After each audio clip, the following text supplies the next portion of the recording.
All right, welcome back for the part two. Man, this is getting tough. I'm just kidding. It's really not. But anyway, if you guys haven't checked out the first video, check out the first video because we're going through this list that was put out there of questions you should ask your bank. Okay, and I'm going to tell you don't ask these questions to your bank because you may breach your contract.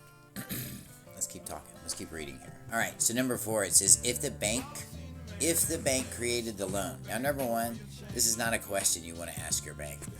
If the bank created the loan, now you're just speaking in hypotheticals.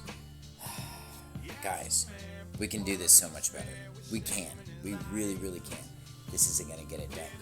Anyway, if the bank created the loan, hypothetically, the loan amount through an accounting entry, does this mean that my promissory note funded the loan rather than the bank? If not, please provide legal proof that the bank was the true lender using its own assets. How about this? What's the law that says they have to? Bet you didn't think about that one, did you? Yeah. There's no law that says they have to do that. And this is why that is a fruitless question. That's from staying up all night drinking that sovereign citizen moonshine. Guys, we can do this better.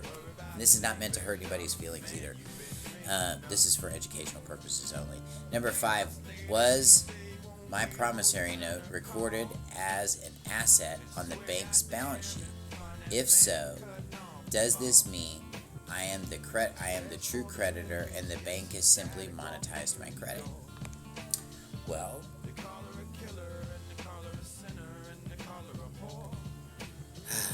let's see. Let's just go through this. Well, was the promissory note recorded on an asset sheet? Yes, it was. And the reason it was recorded on an asset sheet is because it went through a little window called the TT&L window. We're going to talk a lot more about that in my class. I'm going to explain to you how that works. But anyway, and you'll be really surprised how that actually does work. And it's right out here in front of you. Most people just don't see it. But anyway, it was recorded on a balance sheet. And if so, does this mean I am the true creditor? Nope. What it means is that you are the true borrower. And until you have something that says otherwise, you will always be the borrower. And if you don't believe me, go back and look at your contract because it says borrower and you sign. That's how that works. So this is not good. Okay.